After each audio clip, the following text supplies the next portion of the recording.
So welcome everyone and a very good morning to today's class. And today we will try to wrap up this longitudinal waves and wave motion. Up till now in the last class, we had seen what happens in an open organ pipe, what happens in a closed organ pipe. And if I could recollect that, if you remember, on the closed end, we have a node and the open end we have an antinode. We have also seen that at node the amplitude is zero, the particles do not oscillate, the distance between one node and antinode is lambda by 4, between two nodes it is lambda by 2. Do we all recollect that? Yes or no? We have also seen that the first wave is known as the first harmonic.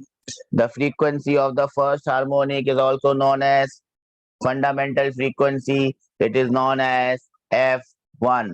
Now let us continue on with this discussion and move on to our heading for today. And what is the heading for today? As I told you, the heading for today would be beats. We are going to understand beats, but before going on to beats, what we are going to do is understand end correction, and we are going to understand end correction for an open pipe. We had seen end correction for a closed pipe, and what happens in a closed pipe. A closed pipe is closed at one end and it is open at the other end.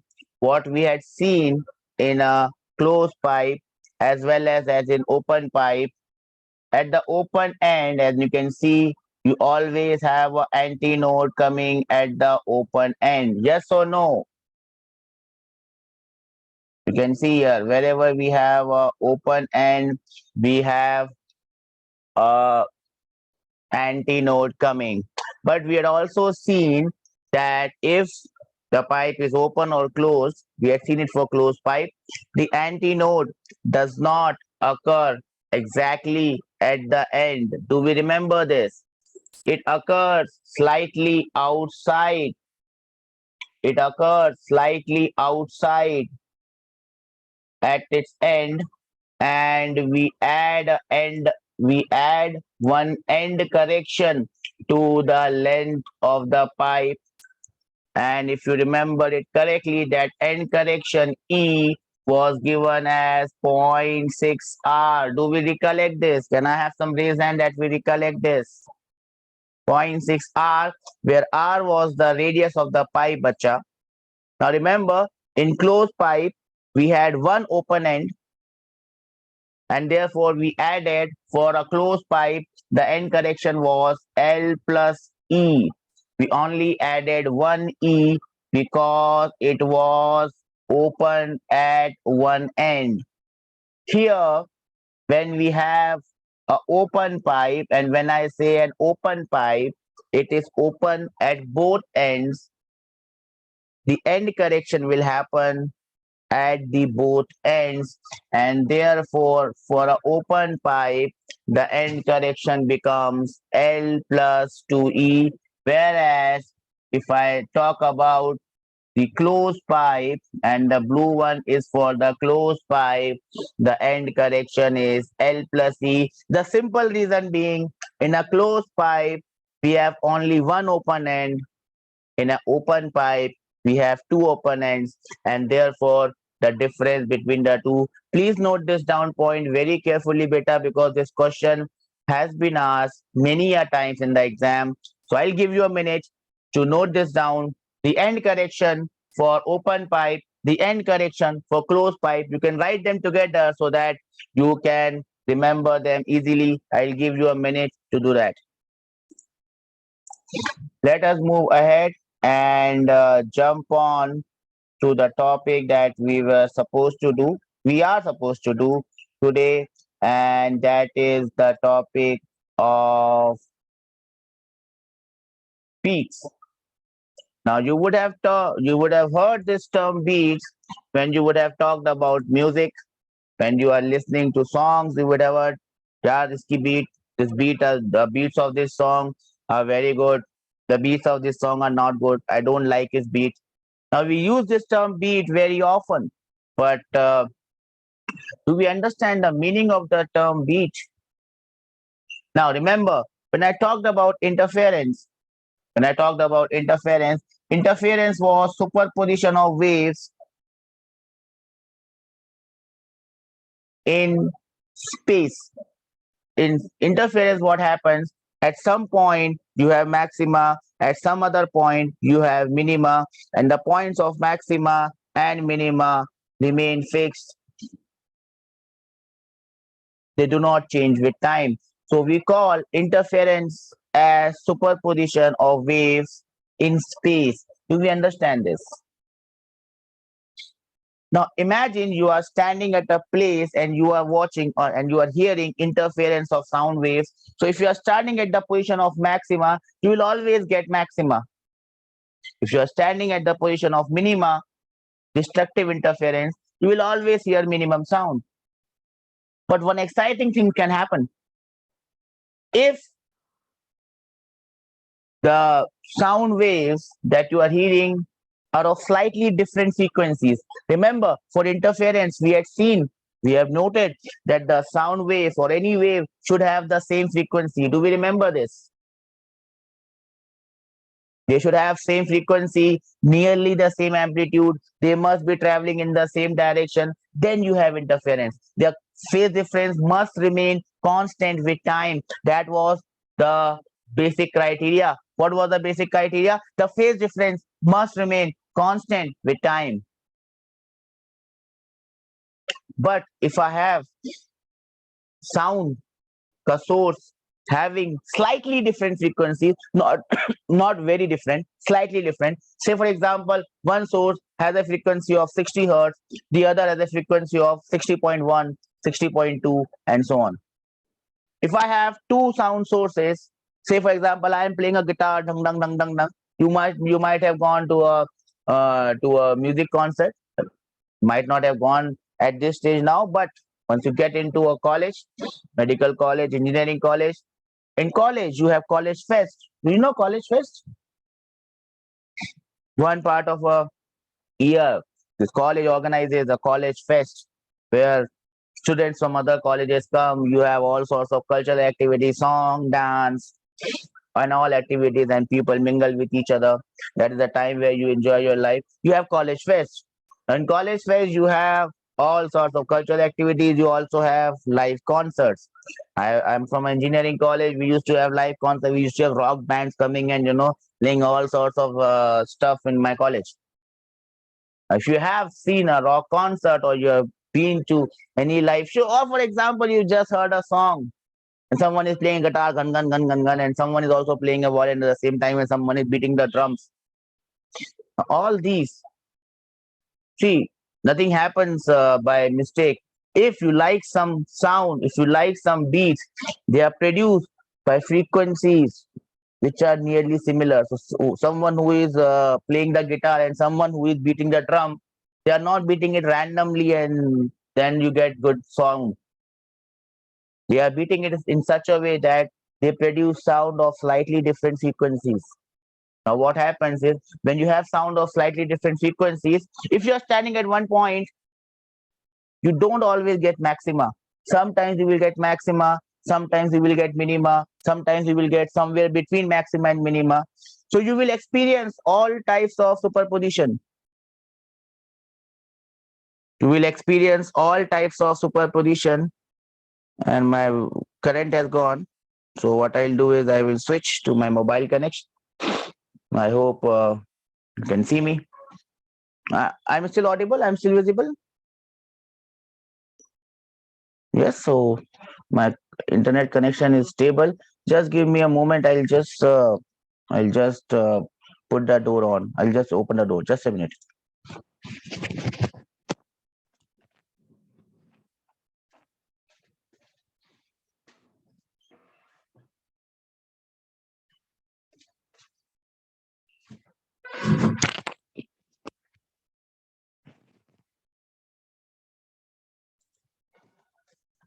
Okay, I'm back. You can still hear me? So what I was saying was, if you are listening to various type of sound, musical instrument at it, and not moving and just sitting at one place, at some times you might hear maxima, at some times you might hear minima, at some other time you may hear anything between maxima and minima.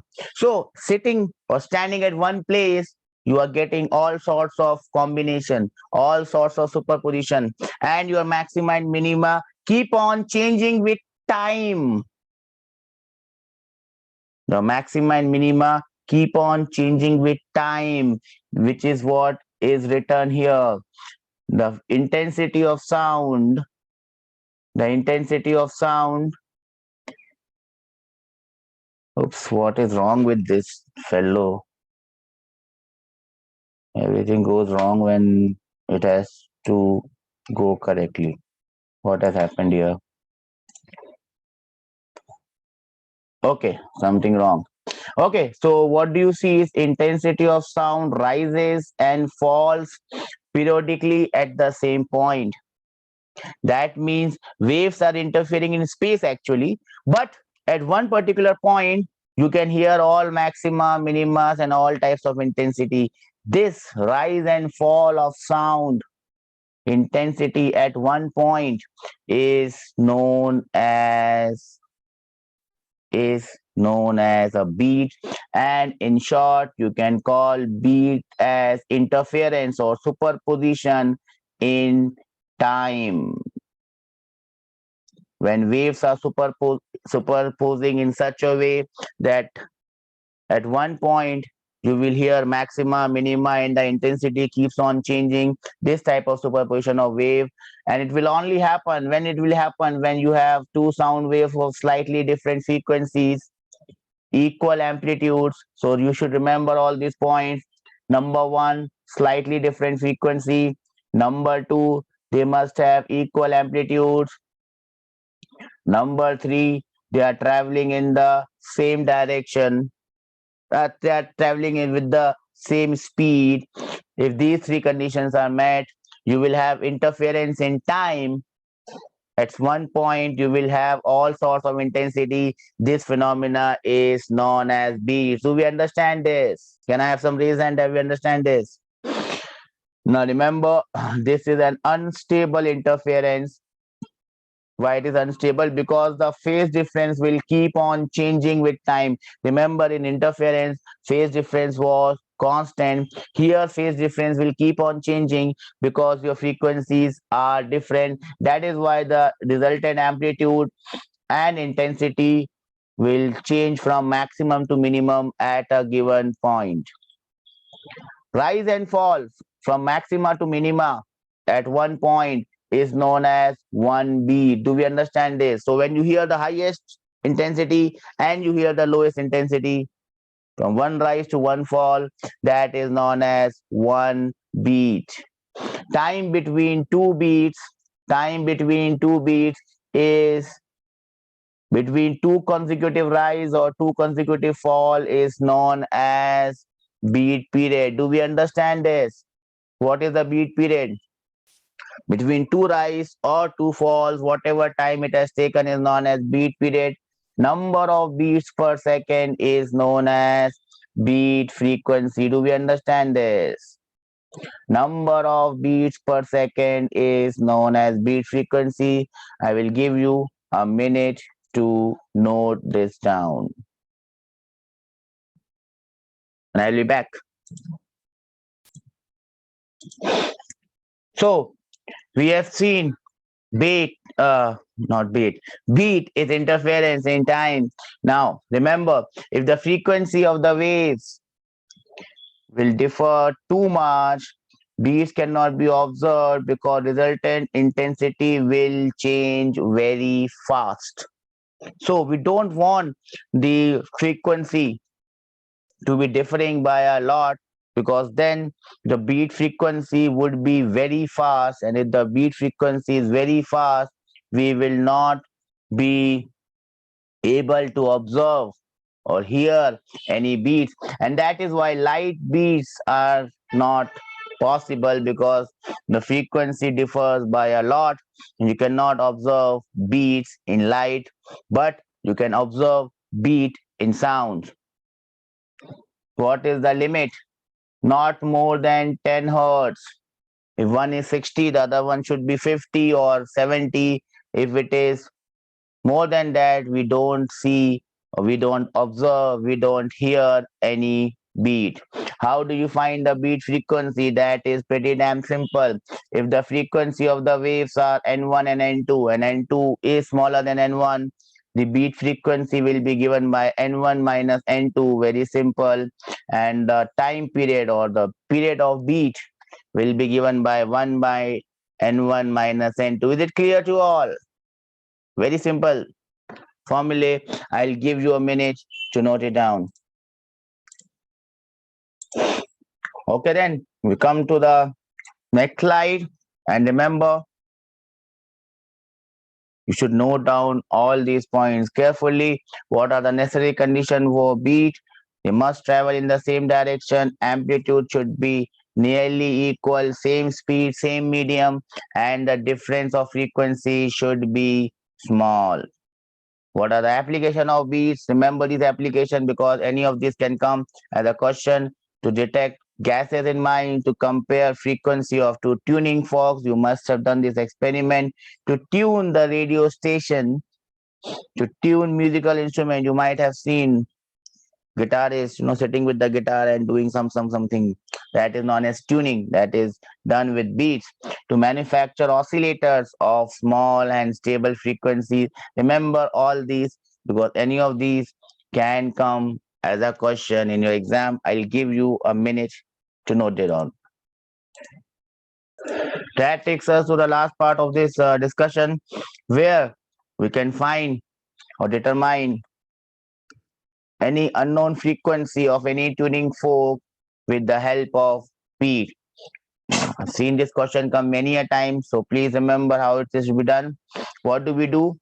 We will have a tuning fork of unknown frequency F2 or N2.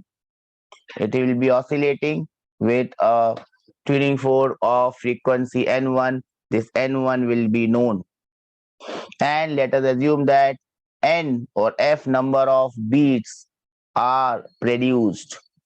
Now, the unknown frequency N2 would be given by this formula N1 plus or minus N. For example, if the value of N1 is 50 and I hear 10 beats per second, that is number of beats per second is 10, then the unknown frequency N2 can be anywhere between or would be anything between 50 plus 10 or 50 minus 10. So N2 can be 60. Why I'm writing 64? N2 can be 60 or it can be 40. Do we understand this? Yes or no? No or yes? Well, great. But now the problem is we don't know the exact value. Out of these two, one would be the value of beat. One will be the value of the unknown frequency. Now, how do I go further? Now, there are two ways in which I can go further. Way number one is wax will be applied to the tuning fork of unknown frequency. In first method, what we are going to do is we are going to apply wax. We are going to apply wax.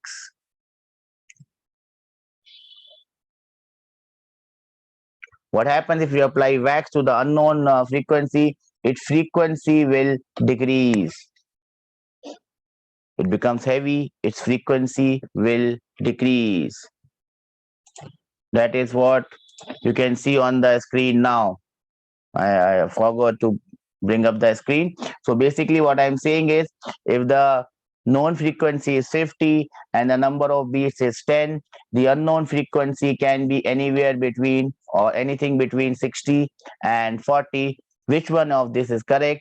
To find out that, we apply wax on the tuning fork of unknown frequency. Because of this, the frequency of the tuning fork will decrease, and again it is made to oscillate with the known frequency.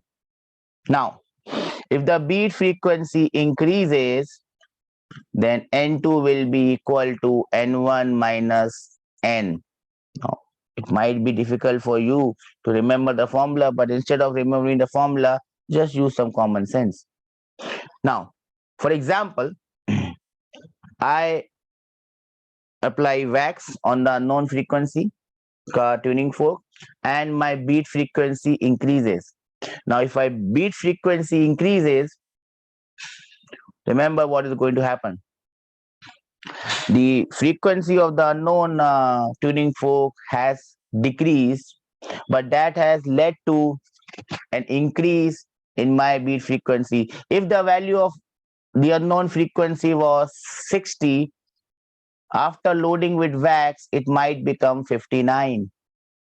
If it was 40, after loading, it might become 39. Now, if it becomes 59, the known frequency was 50, the number of beats or beat frequency should increase. Do we understand this? If it was 60, it comes down to 59, then beat frequency or number of beats would decrease. In the first case, they were 10. Now you will get 9 beats. So the number of beats or beat frequency will decrease. But if it was 40, then the new value now becomes 39 and the number and the beat frequency increases. This is how you can understand this. If the beat frequency increases, then the lower value would be the actual value. Do we understand this? Do we understand this? Yes or no? No or yes? That is how you will remember this. If you can't remember the formula, you can just apply this common sense. On the other hand, if the beat frequency decreases, which is the case here, the beat frequency from 10 has become 9, then you will take the upper wala value N1 plus N. If the beat frequency remains unchanged, then you will again take the upper wala value. This doesn't happen. You don't encounter this case. We don't consider this case. So basically, you will have two cases coming here, whether the beat frequency will increase or whether the beat frequency will decrease. If the beat frequency increases, you will take the lower value. If the beat frequency decreases, you will take the higher value. Do we understand this? Yes or no? No or yes? I'll give you a minute to note this down. Then we can do the opposite of that. Instead of loading it with wax, what we can do for the unknown frequency wala tuning fork, we file it. We file it. When we file it, we make it lighter. When we make it lighter, its frequency increases. So, if the frequency was 60, the frequency now may become 61. If the frequency was 40, in the previous case, it becomes 41. Do we understand this? Yes or no? We got two answers, whether the answer is 60 or whether the answer is 40. In first case, we have done it with wax. Now we are doing it with filing. So now what will happen, bacha, is that what will happen here is the frequency of the tuning fork, unknown frequency, will increase. It will become 61 or 41. Now we look at how much is the beat frequency. If the beat frequency increases, now 61 and 50, the beat frequency will become 11. It has increased. That means your correct answer is the higher value. If the beat frequency decreases, then your correct answer is the lower value. Do we understand this? Yes or no? No or yes? I'll give you a minute to note this down. Light has also come. I'll give you a minute. Note it down. Okay, then we move ahead, and these are the two important points that you must note. I've seen question of this coming in your exam. If n number of, remember n is not the beat frequency, if n tuning forks are arranged in series, such that each tuning fork produces capital N beats with the first one, and the last tuning fork is P times the first tuning fork. Then the frequency of the first tuning fork, this is simply maths. It might sound very ajeeb sa, but if you can take, say, let us for example, there are 5 tuning forks each, and they are producing 10 beats per second with the first one, and this is, let us say, 6 times the frequency of the last one is 6 times the first one. Then what is the frequency of the first tuning fork? This is the answer. You can just remember it. Do we understand this? If the tuning forks of frequency n minus 1 and n plus 1 is oscillated together, 3 tuning forks oscillated together, then beat frequency is equal to the difference of frequency of the consecutive. So n minus 1 and n, whatever is the difference in frequency, that will be the beat frequency. So the beat frequency in this case would be, and these are very, very important points that I'm telling you. Please note them down. I'll give you a minute to do it. Well, then that takes us to almost to the end of this particular section. And the last thing that remains is, how do we find the velocity of sound in air? Well, we already know the formula, gamma p by rho ka root, but it may not be so easy to calculate gamma, p and rho if you don't know it. Well, you can do a simple experiment if you want to determine the velocity of sound, and there are 2 experiments that we are going to do. Just have to see the diagram. The first one is known as the resonance tube method to calculate the velocity of sound. What is this resonance tube method? You have a column or a resonance tube, which is nothing but a pipe which is closed at one end. A simple form is given here. This is water, and you can adjust the level of the water surface. Now you have a tuning fork here of known frequency. This is struck with a copper, with a rubber or cork hammer, and it is held near the mouth of the tube. And you adjust the water level so that you have a resonance. And resonance means the frequency of this tuning fork is same as the frequency that we are getting from the organ pipe. Do we understand this? This air pipe, this air column, which is closed at one end, is going to have some frequency of its own. We have seen the frequency.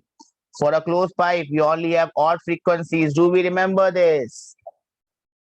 First harmonic, third harmonic, fifth harmonic. That is what we have. When resonance happens, the frequency of the tuning fork and the frequency of the air column. Remember, this is the first harmonic and this is the third harmonic. Do we remember this? That's it. Well done. Well done. So, what we have to do is what is given here, short theory. To get resonance, both the frequencies must be same. The fundamental frequency is given by V by 4L. What happens is we will find two consecutive positions where we get resonance. Those two consecutive positions, the frequency of that first position will be given by this formula, and NT will be, you will not be able to determine the value of NT, but you will find the next possible resonance and then you will subtract them. So the final formula will come. Remember, you might have to adjust for end correction as well. Normally the end correction is not given. So you can find out the frequency Remember, you will look for two consecutive resonance and you can find out the frequency using this formula and wavelength using this formula. V is the speed of sound, and then you can find out the frequency of sound. If you know the frequency of sound, you can find the speed of sound. That's it. V upon 2 times L2 minus L1. Why 2 has come? Because between two resonance, you will get the first harmonic, third harmonic, or third and fifth, or fifth and seventh, or seventh and ninth, and ninth and 11th, and 11th and 13th. The difference between these two resonance in terms of frequency or in terms of wavelength would be lambda by 2, and therefore you have this formula. Do we understand this? Can you remember this formula for resonance tube? Simply, when you see resonance tube, you just put this formula. L2 is the second length, L1 is the first length, and we have this formula. Can you do that for me, bacha? I'm not seeing raised hands. I'm getting confused. This is the formula for determination of speed of sound or frequency of sound using resonance. This frequency of sound will be same as the frequency of the tuning fork and the beats that you hear. You will know this. From here, you can calculate the speed of sound. We will do example, don't worry. Right now, just note it down. Our discussion, and let us solve some question. And this is the first one that comes on you. For an open organ pipe of length L, the wavelength of the fundamental note. These are the questions that are going to come, bacha. The more you practice, the better you are going to become. And I'm what waiting for your answers for this one. This is question number 25 taken from your sheet, and I'm waiting for your answers. What is the answer for this one? Tell me first. It's an open organ pipe. Remember, open organ pipe, you have antinote at open ends. If you remember the configuration, if you remember the diagram, you should be able to give me the answer for this one. And what is the answer here? See, you have forgotten. That is not a good sign. Forgetting is not good. I must tell you that. I can't see your raised fingers because sunlight is coming from the other side. So you'll have to do it on the side of the wall where I can see your fingers correctly. See, I might be omnipotent, omnipresent, but my eyesight is weak, and that is the problem. Three is wrong. Remember, for an open organ pipe, you have antinode at one end, antinode at the other end. Distance between two antinodes is lambda by 2, bacha, not lambda by 4. For a closed pipe, you have one node and one antinode. The answer is 4 lambda. For an open organ pipe, the answer for lambda, the length is L by 2. So the answer for lambda becomes 2L. Will you remember this?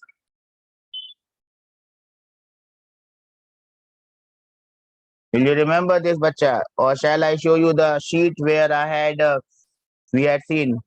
Okay. If you have any doubt, bacha, please look at the sheet, and I will show you a part of that sheet there that might help you in remembering it correctly.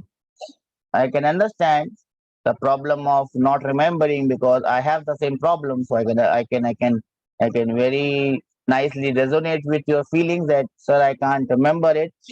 And I always keep on telling my students how to keep on remembering things. Well, the best way to remember things is you have your collage. Wherever you sit to study, you put a big collage, a thermocol, and you put all your formulas pinned up there. And wherever you are sitting, you have a look at the formula. Remember, this is the open organ pipe. Yes or no? No or yes? I showed it to you just before the class. You have one antinode and one antinode. The distance between the two antinodes is lambda by 2. Lambda by 2 is equal to L. So your lambda becomes 2L. Do you recollect it now? Well, you can forget things. I can understand that, but you must be prepared You must be prepared to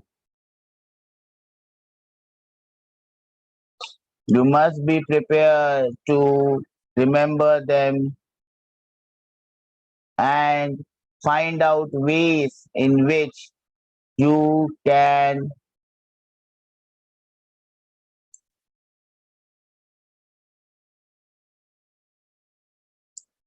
increase your remembrance. This is the next question that is going to come. The wave produced in a resonating air column.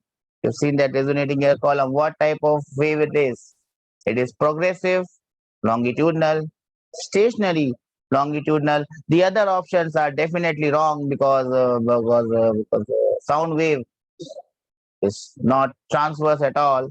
It is longitudinal. So both the other options are definitely not looking correct. Which is the correct option? Obviously, it is from A and B, and we know the answer. What is the answer? It is progressive or it is stationary? It is definitely longitudinal. Which one is the correct answer, bacha?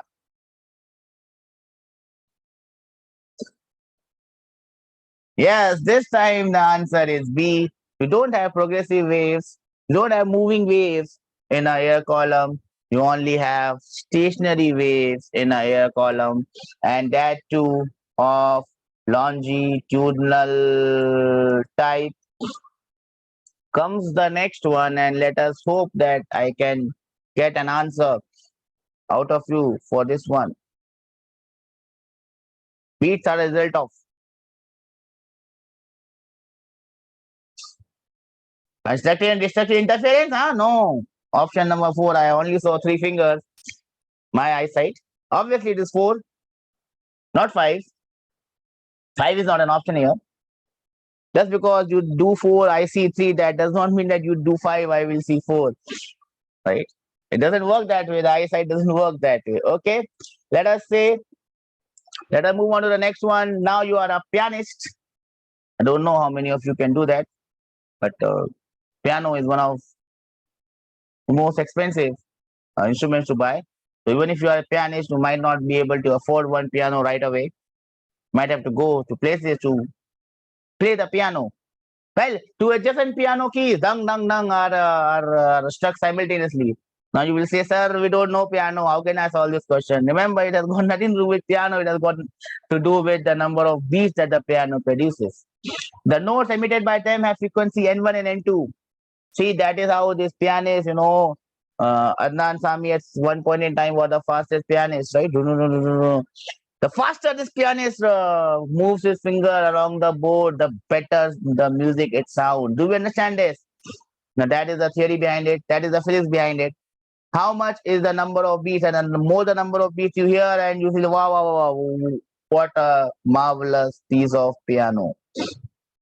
Question number 46 is on your way, and I am expecting an answer. Which one is the number of beats heard per second? And the answer is,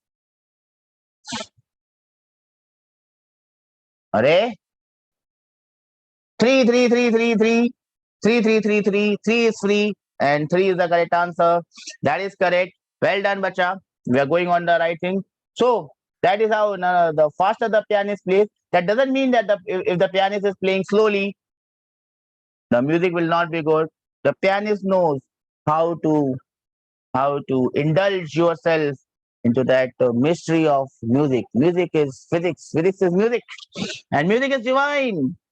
Next one. Question number 39. The correct formula for determination of velocity of sound in the resonance tube is. Let us see. Then give me the answer for this one. A, B, C, D. 1, 2, 3, 4.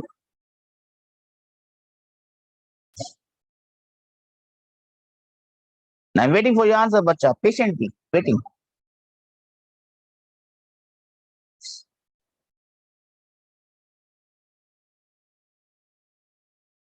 It is definitely N1 minus N2.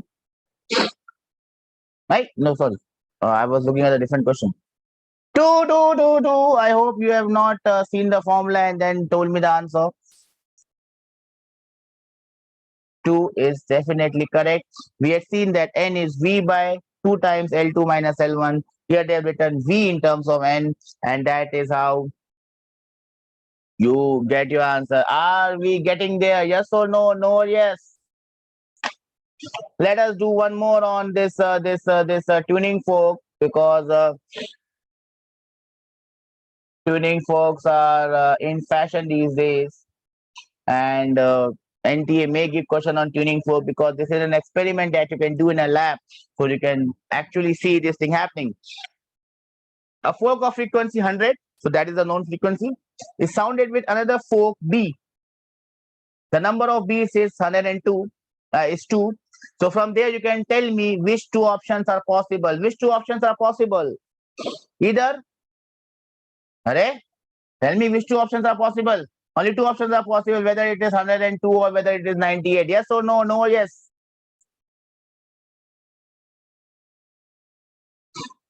On putting some wax on the prong of B, so I'm loading it, the number of beats reduced to 1. Which is the correct option? And the answer is, apply some common sense and you will get your answer. You might not remember that formula. You will apply some common sense and tell me what is the answer.